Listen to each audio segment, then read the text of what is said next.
Assalamualaikum warahmatullahi wabarakatuh. Welcome back to Rumah Inara. In the last video, we learned about present simple tense, which talks about facts, habits, or we can say things in general. Kita membicarakan fakta, kebiasaan, atau sesuatu yang kita lakukan berulang secara umum, ya. And today, we will also learn about present simple, but in this part of the video, we will learn about nominal sentence. Meanwhile, the last one was about verbal sentence.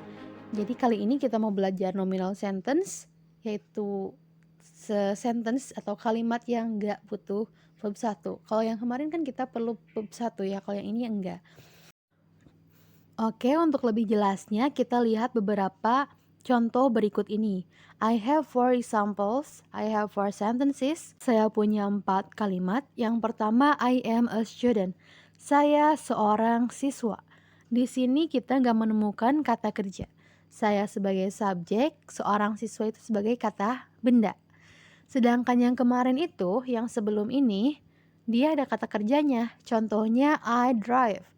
Drive itu termasuk kata kerja, mengemudi, melakukan sesuatu ya si subjeknya, kayak gitu. Oke, sekarang ke kalimat yang nomor 2. She is angry. Dia marah. Sama, gak ada juga ya. Marah itu termasuk kata sifat. They are sick. Mereka sakit. Sama, itu juga. Cats are cute. Kucing lucu. Kucing-kucing lucu, kayak gitu. Sama, itu juga nggak ada kata kerjanya. Jadi, we can say that in this nominal sentence, kita itu nggak butuh verb 1, cuman kita memerlukan to be, ya. Di sini kita butuh to be. Ada am, is, sama are, itu to be. Oke, sekarang paham dong ya? Oke, jadi gimana nih cara membuat kalimatnya? Yang pertama, kita harus memperhatikan penggunaan to be. To be itu ada am, are, sama is. Dan mereka itu udah punya pasangannya masing-masing. Kalau yang am untuk I, kalau yang are untuk you Dewi, sedangkan yang is untuk he, she, it. Jadi kita bisa simpulin kalau yang is itu untuk yang tunggal-tunggal, kalau yang are itu untuk yang jamak-jamak sama orang kedua. Gitu, you ya, orang kedua. Sedangkan yang am, dia harus setia sama si I.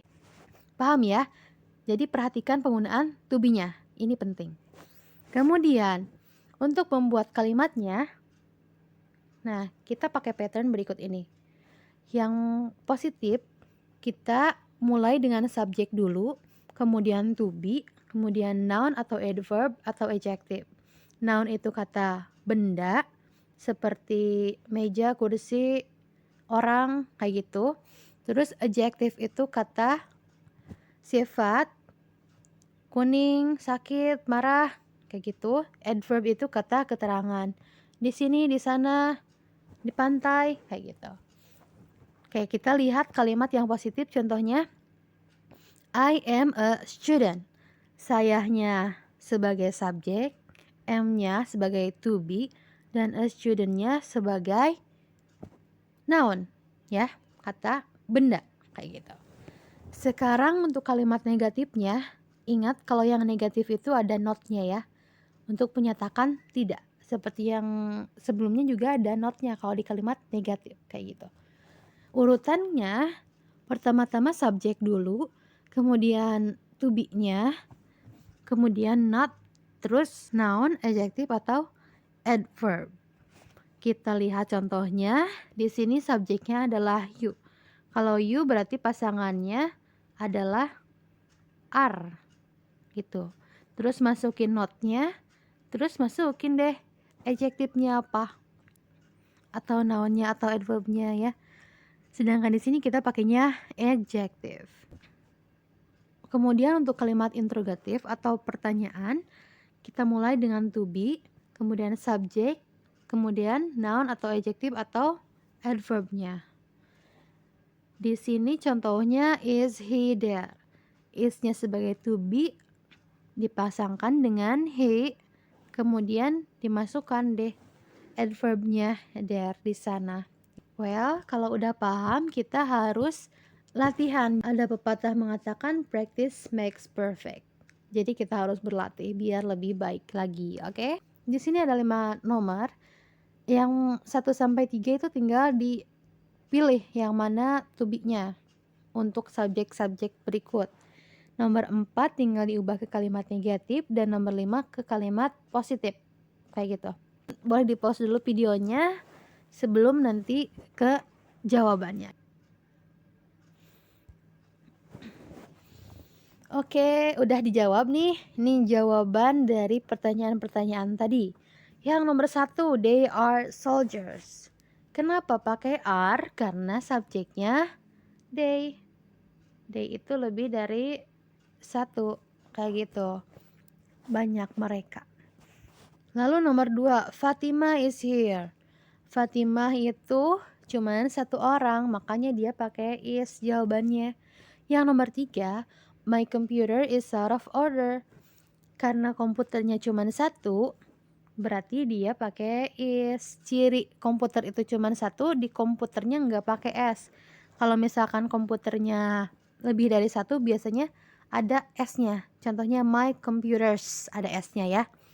Kalau my computers nanti di sininya jadi are. Out of order itu rusak ya.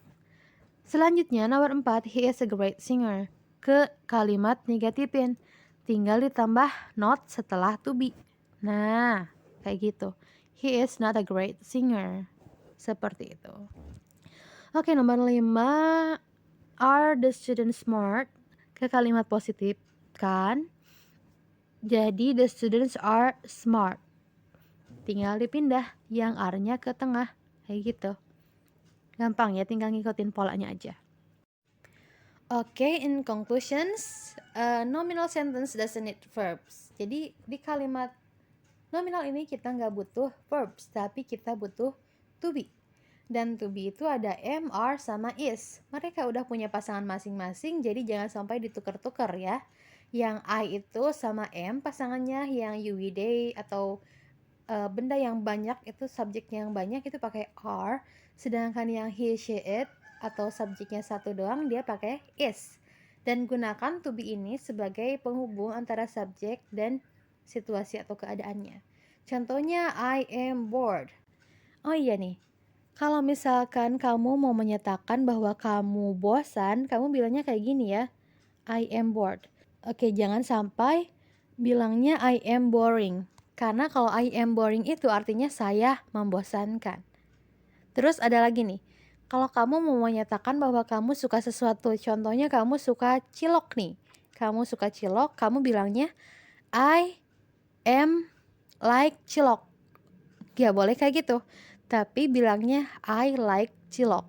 Karena kalau yang kayak tadi I am like cilok itu artinya jadi saya seperti cilok. Gak mau dong kalau disamain sama cilok. Oke, selanjutnya kalau misalkan kalimat negatif nih, kamu tinggal tambahkan not di situ. Okay, I think this is the end of our lesson today. Thank you very much for watching and stay positive.